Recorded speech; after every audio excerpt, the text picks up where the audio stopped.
안녕하십니까, 알림이 황희두입니다. 바닥을 모르고 떨어지는 윤석열 대통령의 지지율을 두고 언론에서조차 자업자득이라고 평가하고 있습니다. 국민의힘 내부 싸움도 지지율 하락의 큰 요인인데요. 방금 전 속보로 권성동 원내대표가 당대표 직무대행에서 사퇴한다는 소식을 전했습니다. 비대위 전환에 노력을 하겠다는 건데, 국민의힘 김태흠 지사 같은 사람들이 권성동을 향해 뭐든지 내려놓으라고 공개 저격하지 않았습니까? 그러면서 당장 비대위 체제로 전환하라고 촉구하기도 했었는데요. 권성동 직무대행은 본인의 사심과 무능만 드러냈을 뿐 비전도 제대로 제시 못하고 리더십만 바닥을 드러냈다고 공개 저격을 한 거죠. 당대표 직무대행은 헛발질만 계속하고 수습을 위해 제대로 나선 의원들은 하나도 없다는 게 국민의힘 현 주소라고 따끔하게 지적을 했는데요. 여당, 내각, 대통령실 세 축은 무능함의 극치라고도 비판했고요. 배현진 씨에 이어 오늘 오전 조수진 최고위원도 최고위원직에서 사퇴한다는 소식을 전했습니다.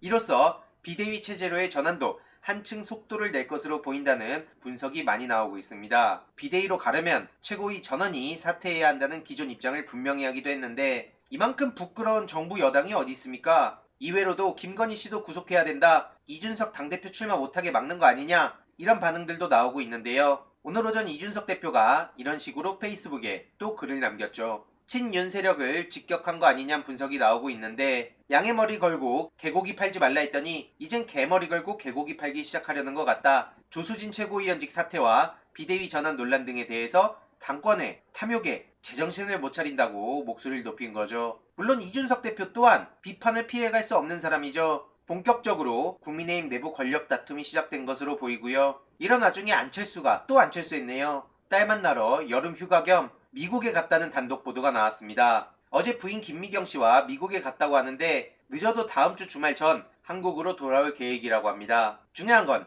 지금 국민의힘 내부가 발칵 뒤집힌 상황 아닙니까? 이런 와중에 국민의힘 내분과 거리두기에 나선 거 아니냐는 얘기가 나올 수밖에 없는 겁니다. 이러니 과학방역 자신있게 말했으면 책임을 져야지, 대통령은 아몰랑 휴가나 가고 안철수는 미국으로 주랭랑 치고, 역시 기회주의자란 반응도 나오고 있습니다. 이런 식으로 대한민국 내부에 문제가 생겼다 하면 해외로 도망쳤다가 갈등이 어느 정도 마무리되면 한국에 돌아와서 양비론을 펼친 게 안철수의 주특기 아닙니까? 그리고 최근 윤석열 대통령은 여가부 폐지 로드맵을 조속히 마련하라고 지시를 했다는 소식을 전했는데, 최근 여가부 개편 간담회 내용을 보니 부처 폐지보다 오히려 기능을 강화해야 된다는 얘기가 나왔다고 합니다. 그러한 의견이 우세했다고 하는데요. 여가부 장관은 여가부 폐지는 변함이 없다, 딱 잘라 이렇게 말했는데, 여기 가선 이 말하고 저기 가선 저 말하고 뭐 이런 식으로 말장난하는 겁니까? 그리고 실제로 여가부 폐지가 되든 안 되든 20대 남성들은 이미 윤석열 대통령의 꼼수를 알아채고 싸늘한 반응을 보이고 있는 것도 현실이죠. 게다가 전현희 위원장이 분노를 참다 권익위 직원들의 문자까지 공개했는데요. 근태 관련 특감을 받게 된 전현희 위원장 입장에서 얼마나 어처구니가 없겠습니까? 이건 사퇴를 압박하기 위한 표적 감사라며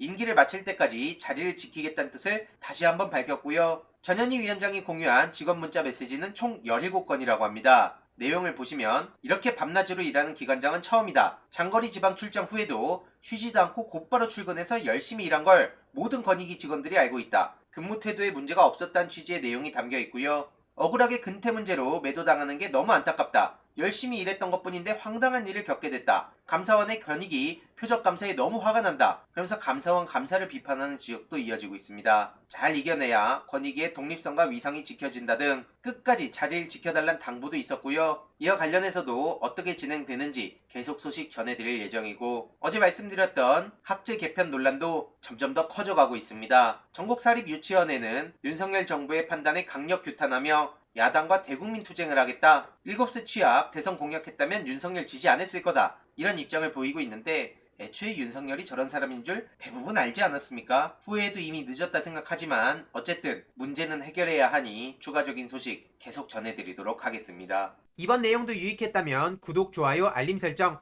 멤버십 가입 정말 큰 힘이 된다는 점 말씀드리고 싶습니다. 이번 내용도 주위에 널리 공유 부탁드립니다.